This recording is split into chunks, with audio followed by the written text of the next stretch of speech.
महाआदिशक्ति वेद माता और परम पूज्य गुरुदेव के श्री चरणों में दंडवत प्रणाम करते हुए आइए सज्जनों, रामकृष्ण परमहंस देव का जीवन चरित्र महान होकर भी साधारण कैसे उन्होंने जीवन जिया उसको आत्मसात करते हैं। परम पूज्य गुरुदेव ने अपनी लेखनी में लिखा है कि परमहंस देव बहुत बड़े व्यक्तियों द्वारा पूज्य होने पर भी सर्वसाधारण में मिलकर रहते थे। इस कारण उन्होंने आजीवन साधुओं के कपड़े नहीं पहने। वे सब लोगों के घर आते जाते थे और वहां बिना किसी विशेष आडंबर के रहते थे। इसलिए थोड़े से साधु संत और अध्यात्म विषयों की ज्ञाता ही उनके वास्तविक स्वरूप को पहचानते थे, अन्य लोग तो एक पागल ही समझते। परमहंस देव को धनवान मनुष्यों से एक प्रकार की विरक्ति थी। उनको देखते ही तिरस्कार का भाव उत्पन्न हो जाता। ये ठीक है कि वह मथुरा बाबू जैसे एक धनवान के आश्रम में रहते थे, दो चार अन्य संपत्तिशाली व्यक्ति भी उनके भक्त और सहायक थे, पर ये सभी ऐसे थे जिनको आध्यात्मिक विषयों में बहुत अधिक रुचि थी।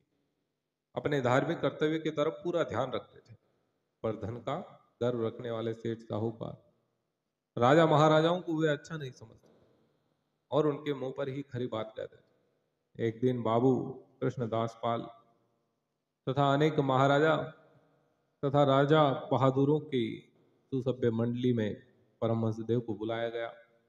उस समय कृष्णदास पाल की समस्त सभासदों में मुख्य बोलने वाले थे।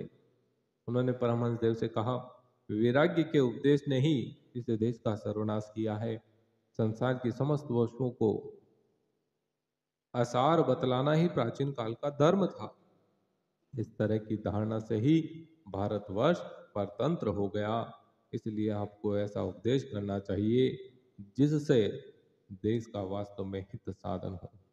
परमहंस देव ने कुछ हंसकर उत्तर दिया, इस तरह की विपरीत बुद्धि वाले मनुष्य हमारे देश में अधिक नहीं है। तुम प्राणियों का क्या हित साधन करोगे?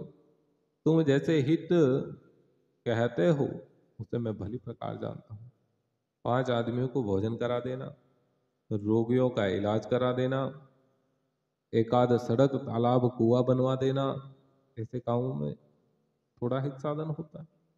ये ठीक है, पर मनुष्य की शक्ति ही कितनी है? लोगों का अन्न कष्ट दूर कैसे दूर कर सकते हो? लोगों का अन्न कष्ट तुम कैसे दूर कर सकते हो बताओ? अन्न कष्ट का कारण यह है कि ईश्वर ने पर्याप्त जल नहीं बरसाया और अन्न भी उत्पन्न नहीं किया। तुम इधर उधर से चावल इकट्ठा करके अकाल मिटाने की चेष्टा करते हो, पर उससे कितने व्यक्तियों की रक्षा होती है? उड़ीसा और मद्रास में जो अकाल पड़े और उन अकालों में कितने लाख नर नारी अनाहार से मरे, मलेरिया से कितने ही प्रदेश उजाड़ हो गए, उसको औषधि से क्यों नहीं रोका? जो लोग बच सके वे बिना औषधि के भी बच जाते। तुम लोकहित करने का अहंकार तो करते हो, पर यह जगत क्या है, कितना विस्तीर्ण है, इसका कुछ भी ज्ञान नहीं है। जीव कहने से मनुष्य का ही अर्थ नहीं समझना चाहिए। इस जगत में जितने भी विभिन्न योनियों के प्राणी हैं उनको कौन आहार देता है? उनकी रक्षा कौन करता है? ईश्वर का कहना है कि वह मनुष्य का अहंकार देखकर 3 बार हंसता है। एक तो किसी मनुष्य का मरण काल उपस्थित होने पर चिकित्सक जब कहता है भय मत करो मैं इसे बचाऊंगा, तब ईश्वर हंसता है। जब भाई भाई में झगड़ा होता और फिर बंटवारा होता है, पृथ्वी के हिस्से किए जाते हैं, तब ईश्वर हंसता है।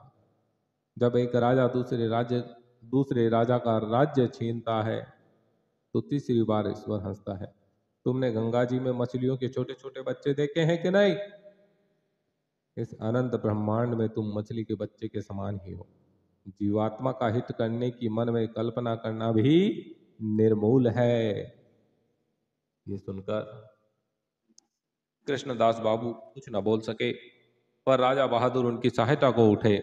इस पर रामकृष्ण बोले, पर जो त्यागी महापुरुष धन को काक विष्टा की तरह समझते हैं वे राजाओं की गिनती ही कहाँ करते? इस तरह इन राजा बहादुर को भी सभा स्थल में ही परमहंस देव के मुख से ऐसी ही फटकार सुननी पड़ी। अभी तक जितने मनुष्य दक्षिणेश्वर में आते थे उनमें से कोई परमहंस देव का शिष्य नहीं बना था और न वे किसी के गुरु बनने को तैयार होते थे। कोई उनको नमस्कार करे उसके पहले ही वे उसे नमस्कार कर देते थे। वे हर किसी को अपने पैर नहीं छूने देते। वैसे उनके भक्तों की संख्या उस समय सैकड़ों तक पहुंच गई। सब विचारों और संप्रदायों के व्यक्ति उनके पास बैठकर अपना आत्म कल्याण करते थे।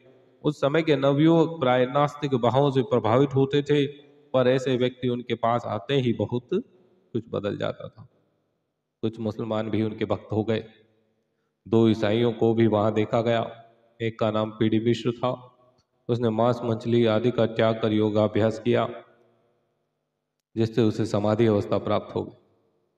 दूसरा विलियम था, जिसे परमहंस देव के निकट रहने से आत्मज्ञान हो गया था और वह एक पहाड़ी प्रदेश में रहकर योग का अभ्यास करने लगा था। परमहंस देव प्रत्येक व्यक्ति को उसके अधिकार और मनोवृत्ति के अनुकूल ही उपदेश देते थे।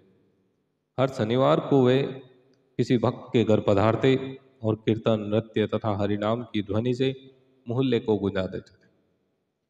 उनके इस सीधे सादे कीर्तन से ही कितने ही पाखंडी और पतित मनुष्य का सुधार हो और कितनों का